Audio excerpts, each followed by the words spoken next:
Now, I know that many tennis players think that they should just have one follow through on every single forehand that they hit, but this is never really going to be the case. And if you think like this, you're going to be missing out on a lot of different varieties on your forehand, and when you're in a defensive or an attacking position, you might not be gaining the most out of your shot if you were just sticking to one type of follow through. So in this video I'm going to be talking through the 5 different follow throughs, when you should use them, when you shouldn't use them, and what the pros and cons of each one are.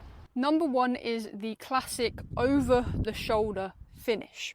And so most beginner tennis players will have learnt their forehand like this. And so this follow through is great because number 1, it helps to really develop and ingrain the low to high swing path. So as a beginner, this is a really great way to develop that feeling of having the correct swing path of going low to high, which helps you to create that top spin on the ball. And from there, you can develop a really solid and technically sound forehand. In addition, this style of follow through helps you to synchronize both your right hand and your left hand in the stroke. And the importance of your left hand in the stroke is so important. And it's something that many beginner players kind of don't think about and end up therefore dropping the left hand down or their non-dominant arm down halfway through the stroke, which then causes issues with control on the shot. So instead of this, having this left arm involved and catching the racket around your shoulder height, or just simply moving the arm with the racket in sync, is a really great way to keep this arm involved with the stroke and helps with control and developing a really great swing path. So overall, this is great for beginners and it refines a great foundation for your technique. So let's move on to follow through number 2. So follow through number 2 is the across the chest finish.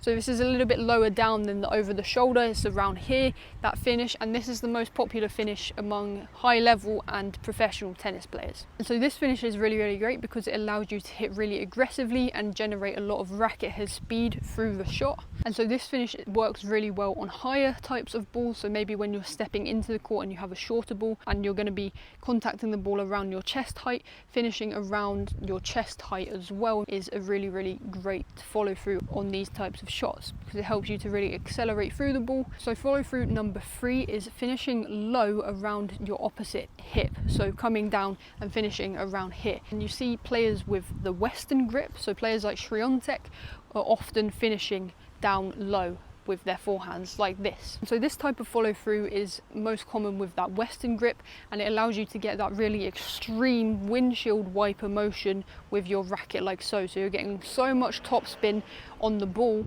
and you're having to finish low down here, and you're getting a lot of racket head speed as well from that type of whip like and windshield wiper motion. And so this type of follow through works great and is a kind of byproduct of hitting balls that are more of an angle type shot. So if you are trying to get your opponent off the court, hitting a nice short angle, or dipping the ball low at the opponent's feet if they are up at the net. So this is a really great follow through to use to get so much quick top spin, to get that ball dipping up and down over the net as quickly as you can. And so follow through number 4 is the buggy whip follow through.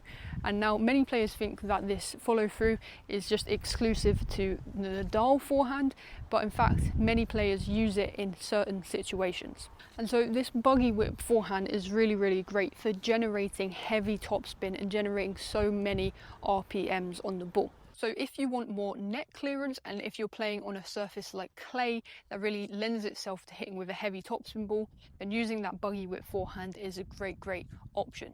But in order to hit this buggy whip forehand with the most amount of efficiency and effectiveness as you can, it's important that you're hitting the ball a little bit late, so around in line with your body.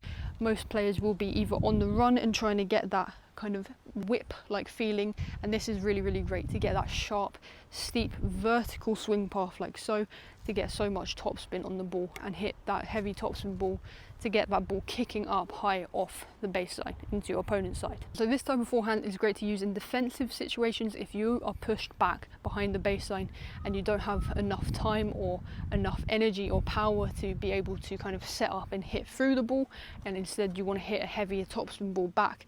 Using this buggy whip type of follow through can really help you to get out of tricky situations and play a tough shot back to your opponent so that you're not giving them an easy ball for them to attack off on the next shot.